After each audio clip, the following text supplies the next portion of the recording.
Welcome to Fantasia, home of the Melodious. My name's Azallea, and today, gonna be bringing you guys another Fire Emblem Heroes video. Now this time, we are gonna be taking on the bound hero battle against Amelia and Tana. And I gotta say, I absolutely loved this challenge. The map, the enemies, they were so well designed, and it took me about 3 stamina potions worth of attempts to actually figure out the correct formation to take down this bound hero battle. So yeah, anyway, I'm gonna run down my units before we jump right into this. So starting off, I'm running my female Robin right here. She's running a very standard Grand Raven Triangle Adept set, but for her breaker skill, I'm actually running Lance Breaker, and Lance Breaker is very important for taking out one of these armored units that's gonna show up, and he is gonna apply so much pressure to my team if I don't take him out in one round, especially because he's gonna get an Armor March boost from one of his allies. Okay, I'm also running this Lucas right here, and Lucas is running a very standard Steady Breath and Quick Riposte set, and he's running a Slaying Lance to help him trigger his bonfire with every single engagement he gets into. And he's going to help tank a lot of the units down in this bottom right corner. All of the flyers he's going to be taking on solo. Next unit that I have is this Celica right here, and Celica's running a very standard Ragnarok and Life and Death 3 set, but she is, instead of running Renewal like I typically do, she is running Sword Breaker, and Sword Breaker is very necessary to be able to double this Sword Knight right here, because for some reason he is running Red Tome Breaker 3. So my Sword Breaker cancels out this Red Tome Breaker, so, and because my Celica has more base speed than the Sword Knight does, I'm actually able to double him.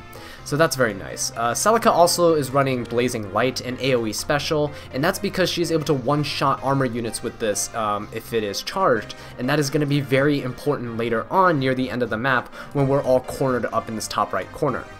The last unit I'm running is Brave Lyn. She's running a pretty standard set that I typically do in all of my videos, so there's that. But she's going to help Lucas out over here where there's another lone flyer that shows up later. Lucas has to transition to the left to start tanking, but Lyn will be able to take his role of taking down some of the flyers. So yeah, let's get started. Okay, so first of all, I'm going to put my Lucas down here on this defense tile, and I'm going to use Celica and break this obstacle right there, because we're going to need to use that space later on. Alright, so now the units are going to start moving up, and God, Armor March on this map is just so ridiculous, especially because it allows armor units to walk through forests like this, while our units are hindered by it, so that's why it really sucks. Okay, so Celica's able to double this Sword Knight right here. Unfortunately, we're not able to take him out, but we're going to deal a ton of damage to him so we can finish him off on a later turn. And now we're going to use Lyn and reposition Celica over. Now Lyn is going to be in range of this Green Cavalier, so she's going to be able to take him out there, no problems at all. Alright, so we're just going to end our turn, and after the Green Cavalier attacks our Lyn, we're just going to watch Lucas tank everything for days. Okay, so we're going to retaliate here, and we're going to proc our Draconic Aura and just take out this Green Cavalier. Easy peasy. And now our Lucas is going to do his job. Even the Axe Flyer does 0 damage to him, which is absolutely insane. But yeah, the flyers on this map aren't really too big of a problem. Usually they're the easier ones to take out. The armor units, though, are the biggest problem on this map. They put so much pressure on my units that I'm pretty much backed into a corner by the end of the map, as you'll see later. But right now I'm trying to fight for positioning in the top left corner of the map. Alright, so Lucas is able to proc his last bonfire and take out that Tana, while all the other armor units move up. Okay, so now our Celica is able to take out this Sword Knight very easily right now, just finishing him off. There we go. And what we have to do now is actually position our units. So we have to put female Robin over here. We're going to move the Celica up, and we're going to move our Brave Lyn over here, and Lucas can start transitioning to the left to start tanking in a couple of turns. So as you can see, that Lance Flyer moving up on the bottom right, Lyn will be able to take him out, no problem whatsoever. Okay, so this is the Lance Knight that I was talking about earlier with Wary Fighter and everything like that, so you need a Lance Breaker to be able to cancel that out. So I'm going to take out this Lance Knight right here thanks to the Hone Attack buff from my Lucas that was standing next to my Robin. And there we go, we're able to one-round him, because otherwise this Axe Knight right here has Armor March, and that guy's able to just walk up and block off our entire path by sitting right here. Okay, so now this sword flyer is actually in range of my female Robin, so I'm going to use my Lucas to swap with my Robin so that she is safe. I'm going to move my Celica over to the left, and then Brave Lynn is able to take out this Lance Flyer fairly easily with one shot. Alright, and now on our opponent's turn, the Sword Flyer is going to come up here, and Lucas is able to just decimate him with that bonfire. And all of the other units are going to be moving up. But now, here's the time where we actually have to retreat back into this corner over here, because there's an overwhelming amount of units coming up. This Amelia's boosting this Sword Knight with Armor March, and this Red Mage has a pretty big range. So we're going to reposition Celica back here. We're going to move our Lucas to the defense tile, and Brave Lynn's going to come up to support my Celica, and then we should be good to go.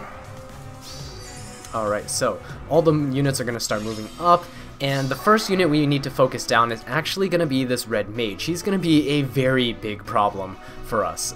So what we need to do is actually use our Lucas to weaken him, because if we don't, my Celica can't actually take him out.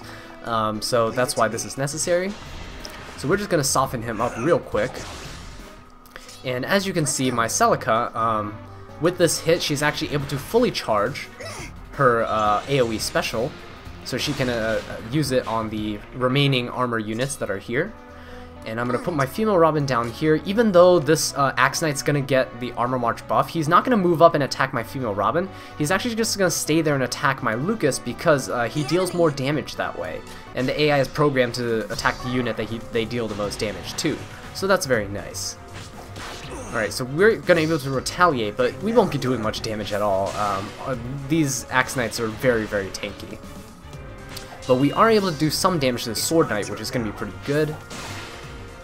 Alright, and now this Amelia is walking up here. Amelia is a huge problem for Lucas because she has enough speed to be able to double him and just take him out.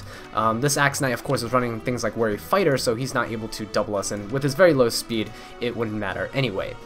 Okay, so Celica has to actually use her AoE special to take out this Amelia right here, or else she's going to be a huge problem for us. And after this, we actually need to start retreating again, just so that we can be a little bit more strategic with our positioning. So I'm going to put Lucas right here, and even though the danger zone shows that he's in danger, that's because the Armor March buff hasn't worn off yet. Alright, but as you can see, the armor units are splitting up here. The Axe Knight's moving to the right, and the Sword Knight's moving up. That's why I position my units the way they are right here. And the important thing is that these two units have to be separated, not because they buff each other or anything, but because, or else it'd be very cramped over here, and I don't have any space to move my units around to take them out. So Celica actually is the only one with enough damage to be able to take out these knights. So I'm gonna have to use her. Now, Celica has to also take out this Axe Knight, but to make sure that she doesn't die, I have to put Lucas right here. And Lucas, thanks to the Fortified Defense buff from my female Robin, is actually going to be able to tank this Axe Knight. So that's going to be very nice. And I'm just going to put my Lyn over here. I'm not going to attack him because he does have Reprisal, so that's just going to, yeah, it'll just increase his damage output further if I did anything. Okay. So now, with 39 HP, our Celica is actually able to deal 40 damage and just barely take him out right here. And that is my take on the Amelia and Tana Bound Hero battle. As you can see, this was way longer than the other ones, and this was actually pretty challenging. I had a lot of fun playing this. But yeah, anyway, that was my take on the whole thing. Let me know how you guys did on this Bound Hero battle in the comment section down below. But anyway, thank you all so much for watching this video. I really do appreciate it. If you enjoyed it or found it helpful, please leave a like, subscribe for more Fire Emblem Heroes content, and leave a comment down below letting me know what I can do to improve. And until next time, take care.